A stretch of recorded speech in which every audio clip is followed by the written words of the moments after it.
Asyhadu an la ilaha illallah wahdahu la syarikalah wa asyhadu anna Muhammadan abduhu wa rasuluh al-mab'usu rahmatan lil alamin. Allahumma salli ala sayyidina Muhammad wa ala ali sayyidina Muhammad.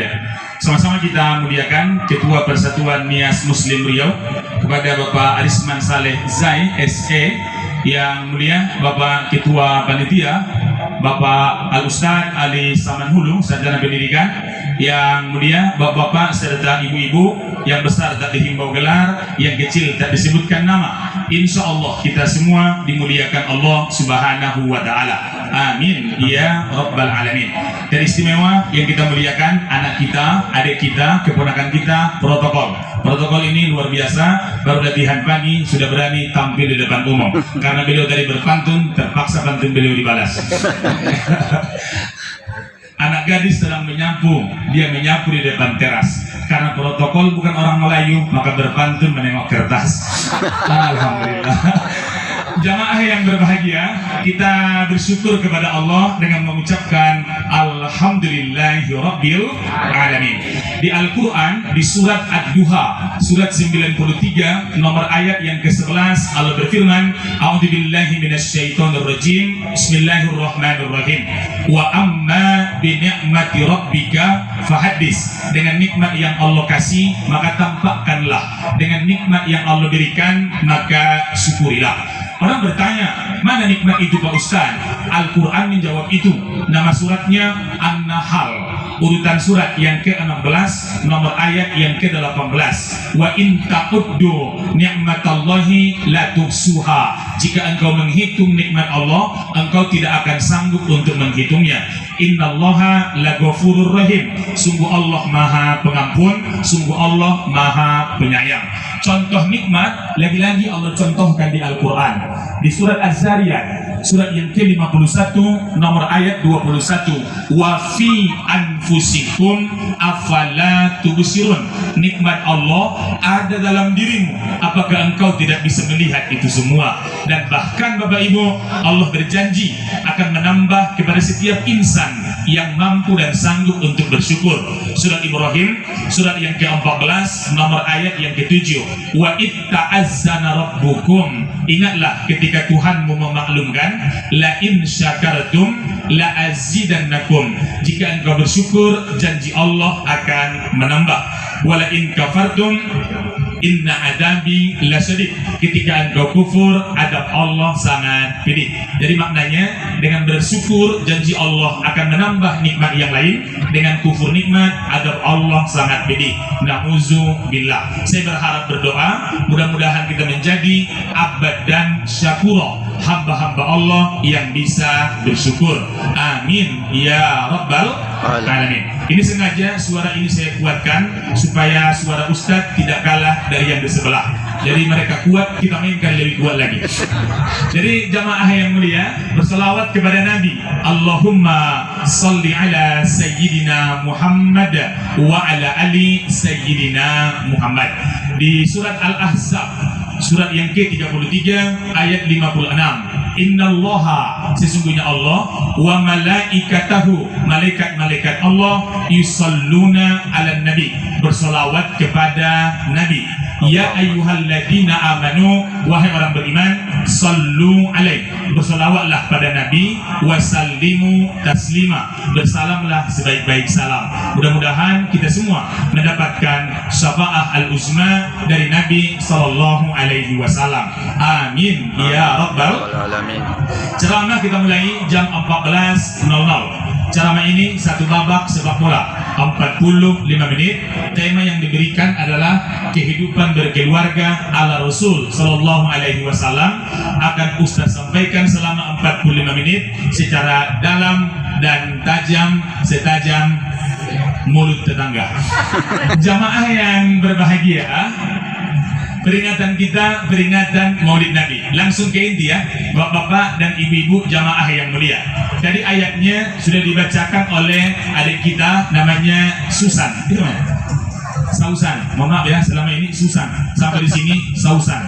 Sampai ke Barang Bola, Sosa namanya. Jadi jamaah yang mulia, beliau tadi membaca di surat Al-Ahzab, surat 33 nomor ayat 21. Laqad kana lakum fi rasulillahi uswatun hasanah. Saya sengaja tak buka Quran biar Bapak Ibu tahu orang Nias juga ada yang hafal Al-Quran walaupun tak semuanya. Berapa juz Pak Ustaz? Adalah beberapa juz. Dari Bapak Ibu jamaah yang mulia, ayat itu menjelaskan contoh teladan terbaik dalam kehidupan kita, kehidupan apapun adalah Rasulullah. Dalam berbisnis, Rasul mencontohkan. Dalam berpolitik, Rasul mencontohkan. Mendidik anak, Rasul mencontohkan. Termasuklah berkeluarga, berumah tangga, mendidik anak, Nabi SAW mencontohkan kepada kita. Ayat yang tadi, laqad kana lakum fi rasulillahi uswatun hasanah. Dalam diri Nabi ada contoh teladan yang sangat baik. Pertanyaannya, apa saja yang kita contoh dari Nabi? Secara garis besar ada 3. Apa yang 3 itu? Kita tunggu setelah pesan-pesan berikut ini.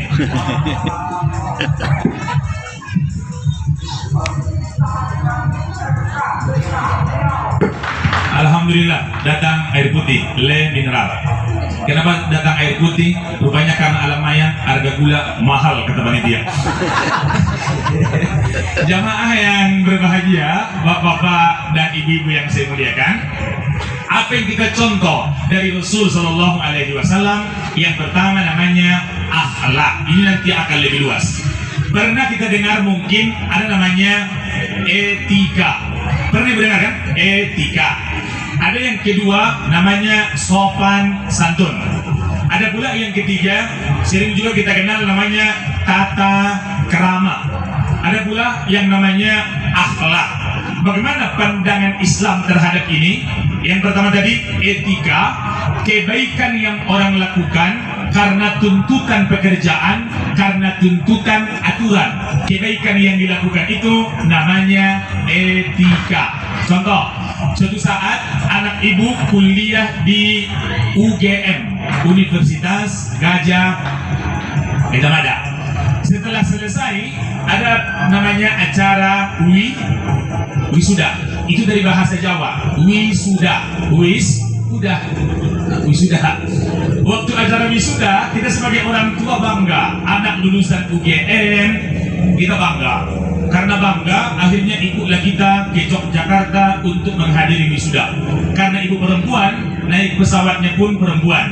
Namanya Siti Ling. Ya, ada Siti Maimunah, 6 orang. Ada Siti Aisyah, ada Siti apa lagi? Siti Masito. Kalau pesawat Siti Len. Jadi jamaah yang mulia, waktu kita naik ke pesawat, ada perempuan menyambut, keneknya yang perempuan. Apa namanya itu? Pramugari. Kalau laki-laki? Pramugara. Kalau bencong? Enggak diterima gitu. Jadi yang tadi pramugari menyambut kita. Selamat datang di maskapai penerbangan kami. Semoga perjalanan ibu menyenangkan, tidak kurang satu apapun. Orangnya senyum atau wajahnya sangar? Senyum. Tak mungkin pramugari. Selamat datang ya. Pasti senyum. Selamat datang di maskapai. Jadi karena barang tadi banyak, koper besar tak bisa diangkat di bagasi, maka lagi-lagi pramugari membantu. Sini bu, biar saya angkat. Padahal beratnya minta ampun, tetap dia tersenyum mengangkat itu. Ketika pesawat hendak take off, lagi-lagi pramugari mengingatkan kepada ibu bapak, mohon safety belt dipasangkan. Safety belt yang di depan. Kalau di belakang namanya safety tank. Itu pembuangan. Tolong safety belt dipasangkan gitu ya. Akhirnya kita pasang. Ketika pesawat sudah take off, sudah di udara, lagi-lagi pramugari datang bawa makanan. Biasanya begitu kan? Ibu mau makan apa? Pop mie atau pop ice? Terserah lah, ya aku namanya lagu pop. Dia tersenyum menawarkan itu. Waktu kita landing di Bandara Internasional Adi Sucipto Yogyakarta, lagi-lagi di pintu pesawat dia menyambut kita dengan senyum. Karena dia orang Jogja, kita turun di sana, dia pun turun. Sama-sama duduk di bangku bandara dengan pramugari yang tadi. Ramahnya sama nggak dengan waktu di pesawat? Beda. Karena yang dia gunakan etika. Dia hanya baik waktu kerja. Selesai kerja, siapa kamu, siapa saya. Karena tuntutan peraturan, karena tuntutan pekerjaan, maka dia baik. Namanya etika. Ibu paham kan? Ibu tak paham pun Iya kan aja, biar cepat selesai acara ini, biar kita makan-makan. Nah, makanan atau tidak, nanti kita tengok. Panitia sudah di depan. Jadi jamaah, ada pertanyaan ketiga. Ada yang kedua, namanya sopan santun. Kebaikan, bapak-bapak dan ibu-ibu, sopan santun itu kebaikan di satu daerah yang berbeda di daerah yang lain. Itu namanya sopan santun.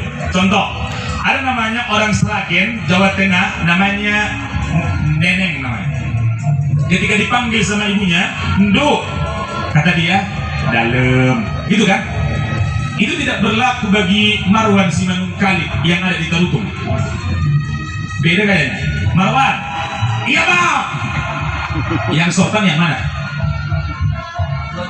Dua-duanya. Karena tergantung di mana bahasa itu digunakan.